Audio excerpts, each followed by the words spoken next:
Hai, perkenalkan nama saya Deviana Ayu Permata Putri dari Fakultas Teknologi Pertanian Unika Sugio Pranoto. Di video kali ini saya akan membahas mengenai kesucian bukanlah henti-henti, melainkan perjalanan.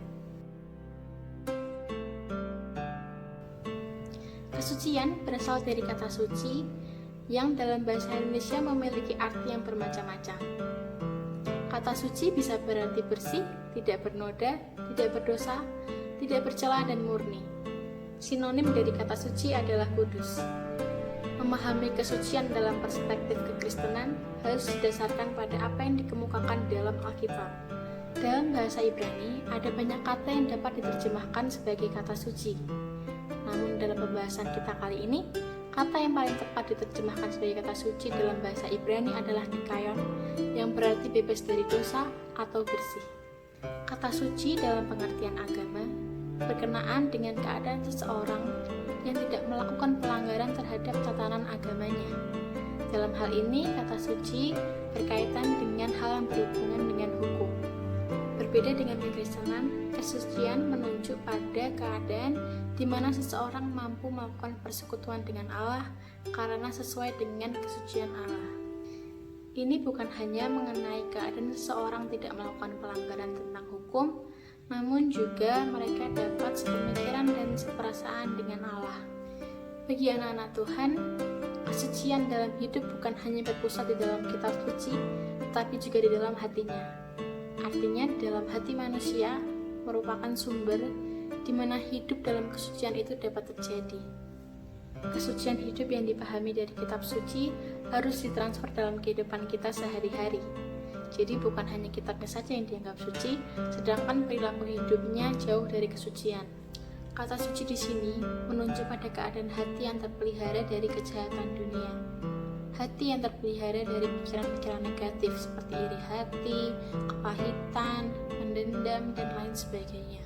Kesucian bukan hanya keadaan ketika kita bisa terhindar dari segala dosa, tetapi bagaimana caranya kita menjaga sikap hati dan pikiran kita agar tetap menjauhi unsur-unsur kejahatan terhadap sesama. Kejahatan di sini berarti kita tidak mau berdamai dengan orang lain, sehingga kita tidak bisa melihat kuasa Allah di dalam kita. Seperti apa yang tertulis dalam Ibrani 12 ayat 14, berusahalah hidup damai dengan semua orang dan kejarlah kekudusan, sebab tanpa kekudusan tidak seorang pun akan melihat Tuhan. Maka dari itu, ketika kita bisa berdamai dengan orang lain dan juga dengan diri kita sendiri, kita akan memiliki sikap hati yang kudus dan suci di dalam Allah. Allah itu Maha Kudus.